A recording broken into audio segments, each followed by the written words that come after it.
Hello again. This is lesson 7 of 100 lessons from A Dominies Log. This particular lesson is to do with what are our expectations of the children we teach.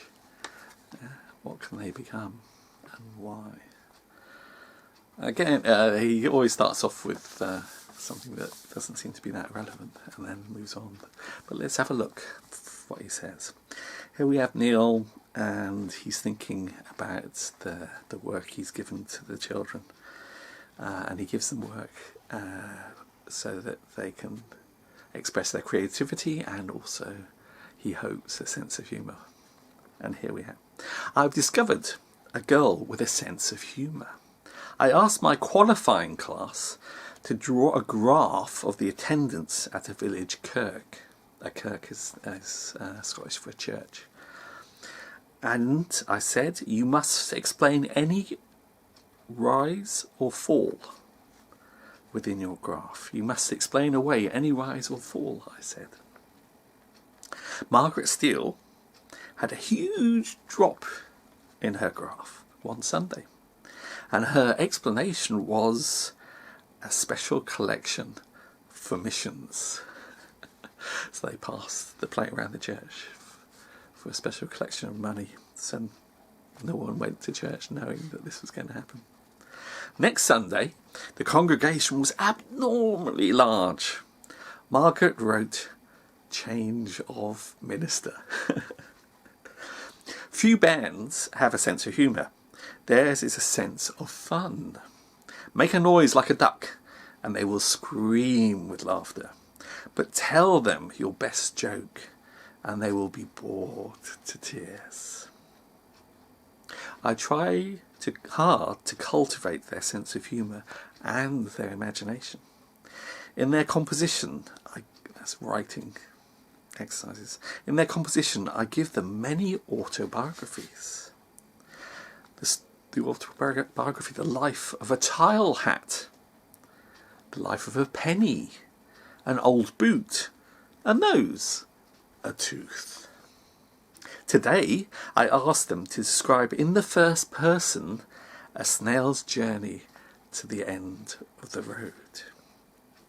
Margaret Steele talked of a 100-mile crawl, and she noted the tall forests on each side of the road. The grass would be trees to a snail, she explained. Poor Margaret.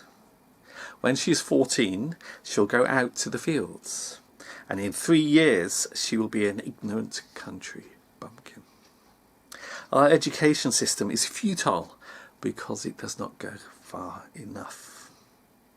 The state should see to it that each child has the best of chances. Margaret should be sent to a secondary school and to a university free of charge. Her food and clothes and books and train fares should be free by right. The lassie has brains. Lassie's Scotch for girl. The girl has brains, and that is argument enough.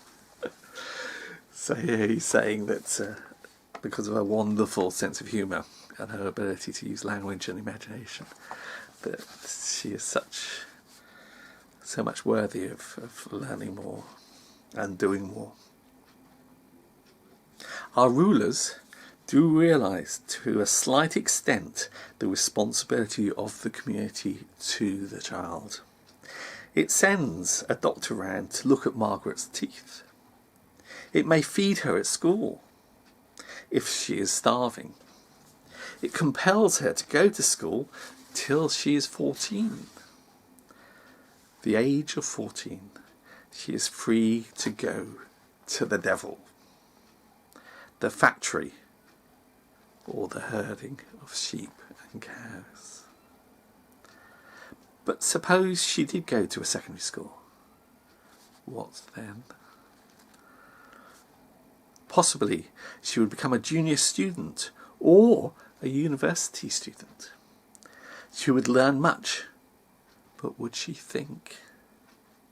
I found thinking was not encouraged at the university. In fact, Neill writes a whole book on education in Scotland, because that's where he went to university. He won a scholarship, I think, with the Carnegie Trust. So whenever you look at the Carnegie libraries and various other institutions that were donated by Carnegie in our towns and villages all over England, he was the same guy that funded A.S. Neill going to university and eventually studying English and being the editor of the student newspaper.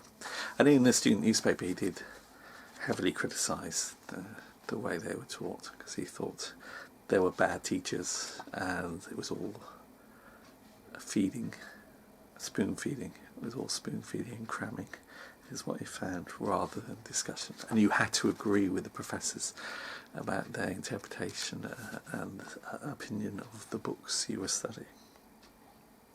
So there we have it. We have A.S. Neill thinking about what should happen to this wonderful girl who is full of creative imagination, and seeing her leaving at 14, simply working in the local factories or working in the fields, and not being able or needing to express her imagination because of her poverty and lack of opportunities and possibilities to develop. Slightly sad.